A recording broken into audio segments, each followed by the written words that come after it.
어느 날 여행 가서 사진을 찍었는데 집에 와서 사진을 확대해보고 깜짝 놀랐어요. 피부가 예전보다 탄력이 없어 보이고 눈가 있는 잔주름도 생각보다 선명하게 보이더라고요. 무엇보다도 모공이 정말 눈에 들어왔는데요. 평소 거울로 볼 때는 몰랐는데 사진으로 보니까 모공이 더 크고 많아 보이는 거예요.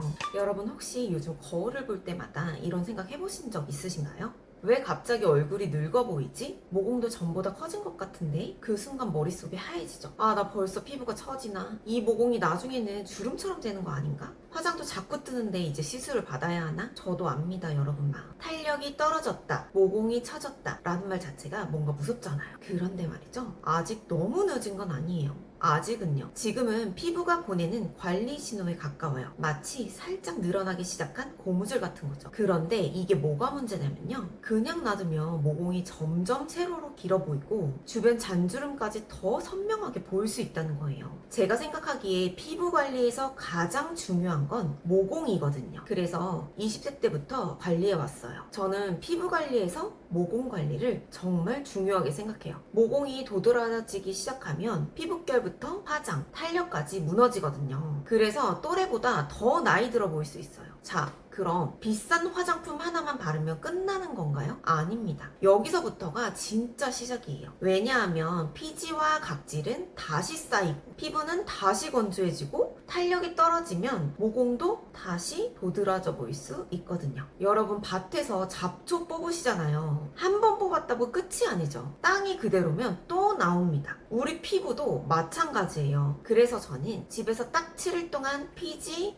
각질, 수분, 탄력을 나눠서 관리해봤습니다. 오늘 제가 알려드릴 건 딱 3가지예요. 첫째, 피지가 많은 피부와 민감한 피부는 세안젤을 어떻게 다르게 골라야 하는지. 둘째, 동그랗던 모공이 왜 나이가 들면서 세로로 길어 보이는지. 셋째, 제가 실제로 모공 관리를 하고 있는 클렌징 밀크 세안법과 7일 레타놀 관리 루틴까지 알려드릴게요. 특히 뒤쪽에는 제가 레티놀 세럼과 0.3 레티놀을 같이 사용할 때 어떤 기준으로 조절하는지도 알려드릴 테니까요. 레티놀을 쓰다가 피부가 붉어지거나 각질이 일어난 적이 있다면 끝까지 확인해주세요. 모공이 왜 처져 보이는지 원인을 알아야 제대로 관리할 수 있어요. 아는 게 힘입니다. 자, 그럼 시작해볼까요? 모공이 커 보이는 이유는 4가지예요. 어렵게 생각하지 마세요. 저는 모공을 볼 때 딱 4가지만 봅니다. 피지, 각질, 수분, 탄력. 첫 번째는 피지예요. 피지가 많고 모공 안에 계속 쌓이면 블랙헤드나 화이트헤드가 생기면서 모공이 더 도드라져 보일 수 있어요. 두 번째는 각질입니다. 피지는 계속 나오는데 모공 입구 주변에 각질까지 쌓이면 피부가 매끄럽지 않고 울퉁불퉁해 보여요. 세 번째가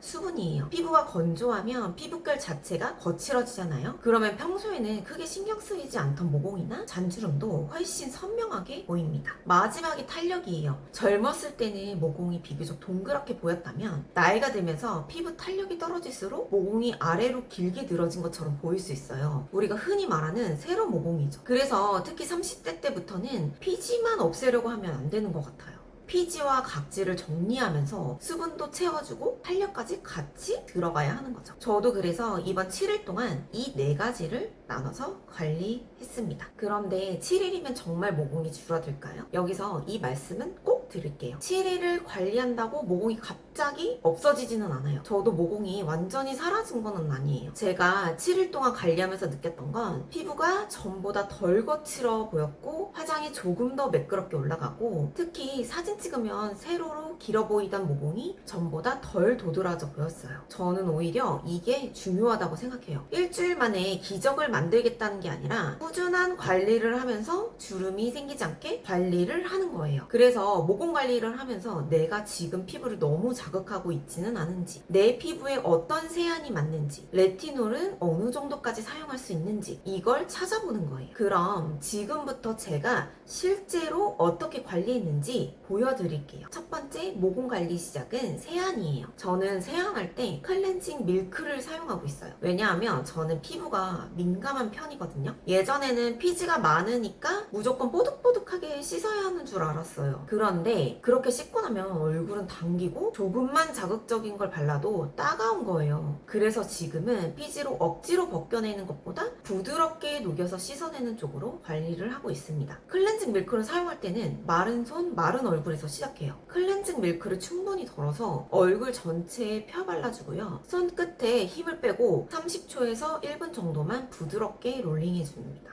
특히 저는 코와 나비존의 모공이 크기 때문에 이 부분을 조금 더 신경 써주는데요. 그렇다고 손으로 꾹꾹 누르거나 오랫동안 문지르지는 않아요. 그 다음 손에 물을 묻혀 유화를 해줘요. 물을 묻혀 다시 가볍게 롤링한 다음 미온수로 충분히 씻어내요. 저는 선크림을 매일 바르기 때문에 그 다음 약산성 젤 타입 세안제로 한 번 더 세안해줘요. 그리고 세안이 끝났을 때 얼굴이 뻣뻣할 정도로 뽀드득하다면 저는 오히려 세안을 너무 강하게 한 건 아닌지 확인해봐요. 그런데 피지가 많은 분은 세안제를 다르게 보셔야 해요. 저처럼 민감한 피부는 평소 약산성 젤 타입 세안제가 편할 수 있어요. 그런데 정말 피지가 많고 블랙헤드나 화이트헤드가 계속 생기시는 분들은 살리실산이 들어간 세안제를 활용해 볼 수 있어요. 다만 여기서 중요한 게 있어요. 피지가 많다고 매일 강하게 씻으면 안 돼요. 특히 세안 후에 얼굴이 당기거나 붉어지고 평소에 잘 바르던 화장품까지 따갑게 느껴진다면 그건 횟수를 줄여야 한다는 신호일 수 있어요. 그래서 저는 세안제로 고를 때 단순히 나는 지성이다, 나는 건성이다 이렇게만 보지 않아요. 세안하고 10분 뒤에 내 피부가 어떤지를 봅니다. 당기는지, 따가운지, 붉어지는지를 그걸 보는 게 훨씬 중요하더라고요. 그리고 제가 아침 저녁으로 사용하는 게 있어요. 세안을 하고 나면 저는 아침 저녁으로 아이오페 레티놀 레티젝션 세럼을 사용하고 있어요. 이 제품에는 스피큘이 들어있는데요. 스피큘은 아주 미세한 바늘 모양의 구조라 바를 때 살짝 따끔하게 느껴질 수 있어요. 저는 이 제품을 피부결과 모공, 탄력을 같이 관리하기 위해 사용하고 있어요. 바를 때는 절대 세게 문지르지 않고요. 얼굴 전체를 얇게 펴 바른 다음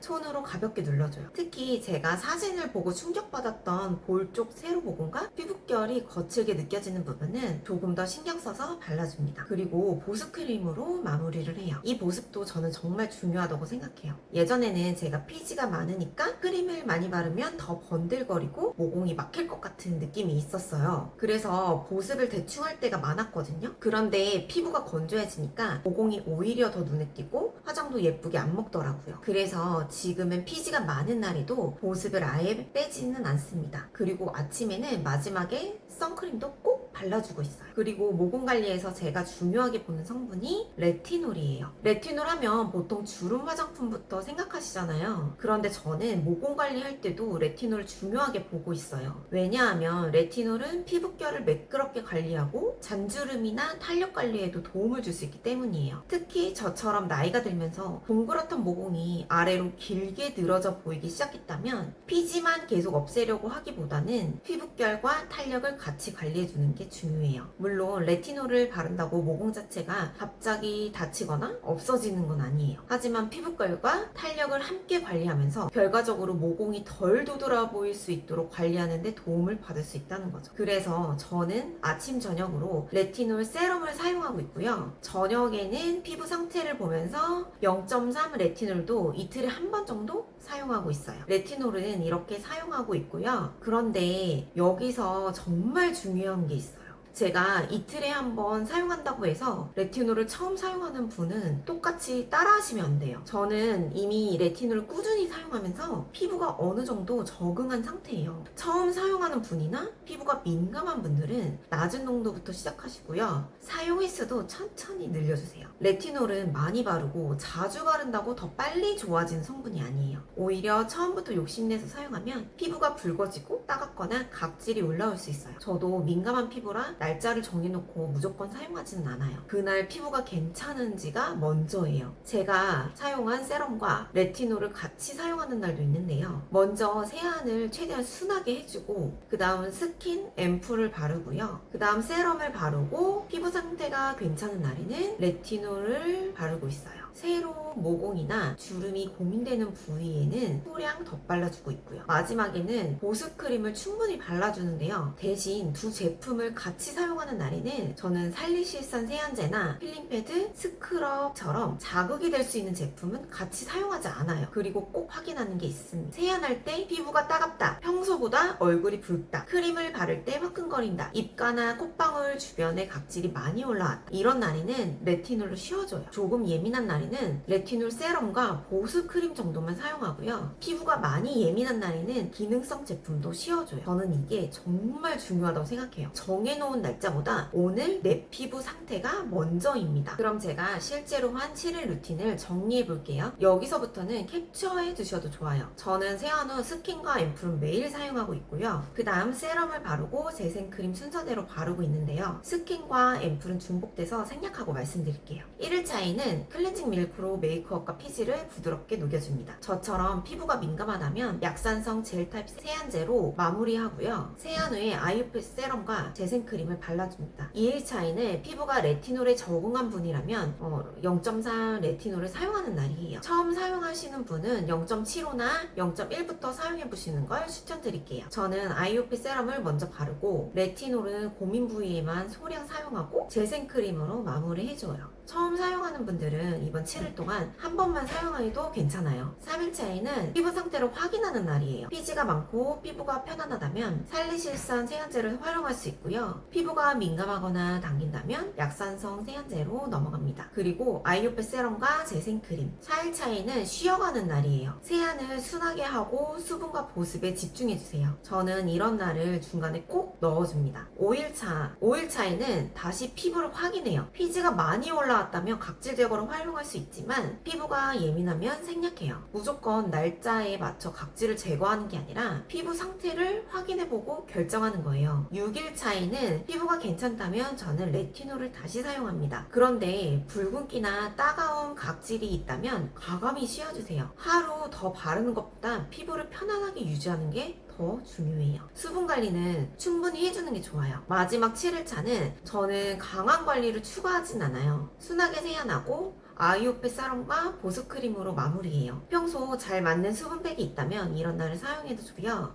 이렇게 7일 동안 계속 센 제품을 사용하는 게 아니라 피지를 관리하는 날, 레티놀을 사용하는 날, 피부를 쉬게 하는 날, 수분 관리, 이걸 나눠서 해주는 거예요. 이게 제가 실제로 사용해보면서 가장 중요하게 느낀 부분이에요. 그리고 이건 하지 마세요. 마지막으로 제가 예전에는 정말 많이 했는데 지금은 하지 않는 것들도 말씀드릴게요. 첫 번째, 블랙헤드나 화이트헤드가 보인다 계속 손으로 짜는 거예요. 그러면 결국 모공이 커지게 돼요. 두 번째, 피지가 많다고 뜨거운 물을 오래 세안하는 거예요. 그럼 피부가 더 자극돼서 예민해질 수 있어요. 저는 처음부터 끝까지 미온수를 사용합니다. 세 번째, 모공을 빨리 줄이고 싶다고 살리실산 필링패드, 스크럽, 고함량 레티놀을 한꺼번에 사용하는 거예요. 피부는 빨리 좋아지고 싶은 마음과 반대로 가야 할 때가 있어요. 조금씩 천천히 가는 게 오래 갑니다. 네 번째, 피부가 따갑고 붉은데도 오늘 레티놀 바르는 날이니까 하고 억지로 바르는 거예요. 날짜보다 피부 상태가 먼저라는 거 꼭 기억해주세요. 그리고 마지막, 아침에 선크림 빼먹지 마세요. 특히 이런 기능성 제품들을 사용하고 있다면 자외선 차단제까지 관리의 한 부분이라고 생각하시면 됩니다. 저는 예전에 눈가만 빼고 얼굴 전체가 거의 다 여드름 피부였어요. 피지가 워낙 많아서 외출할 때는 기름 종이가 필수였고요. 코에는 블랙헤드가 많았고 턱과 볼에는 화이트헤드도 계속 올라왔어요. 그래서 그때는 제 피부 고민이 그냥 여드름과 피지였어요.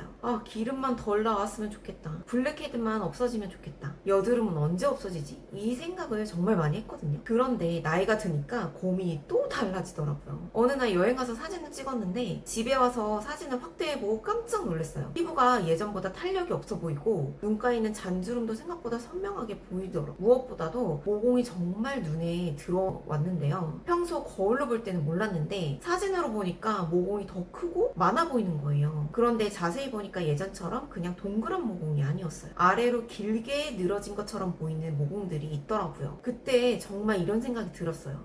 모공도 나이가 드는구나. 그리고 모공이 더 세로로 처지고 주름처럼 자리 잡기 전에 제대로 관리해야겠다는 생각이 들었어요. 제가 모공 관리를 중요하게 생각하는 이유도 바로 이거예요. 모공 하나만 보이는 보이는 걸로 끝내는 게 아니더라고요. 피지가 많으면 블랙헤드와 화이트헤드가 같이 신경 쓰이고, 피부가 건조하면 피부결이 거칠어 보이고, 화장을 하면 파운데이션이 모공 사이에 끼어요. 거기에 탄력까지 떨어지면서 얼굴 전체가 예전보다 피곤해 보이고 나이 들어 보이는 느낌이 들고요. 그래서 저는 지금 피부 관리를 할 때 모공을 굉장히 중요하게 보고 있어요. 피부는 7일 관리했다고 모공이 싹 없어지지는 않아요. 하지만 피부결이 전보다 조금 더 매끄러워 보이고 화장도 덜 뜨고 사진을 찍었을 때 모공 수도 전보다 줄어들더라고요. 모공이 완전히 없는 피부를 만들겠다는 게 아니라 피지와 각질이 덜 쌓이고 수분과 탄력이 유지돼서 모공이 덜 도드라져 보이는 피부를 꾸준히 만들어가는 거예요. 특히 요즘 모공이 세로로 길어 보이거나 예전보다 화장이 모공 사이에 끼고 피부가 처져 보이기 시작했다면 지금부터 하나씩 관리해보세요. 오늘 알려드린 걸 전부 한꺼번에 바꿀 필요는 없어요. 오늘 저녁에는 세안부터, 그리고 내 피부가 괜찮다면 그 다음 단계를 하나씩 추가해보세요. 오늘 영상이 도움이 되셨다면 구독해주시고 7일 루틴을 다시 보실 수 있도록 저장해두세요. 오늘도 영상 끝까지 봐주셔서 감사합니다.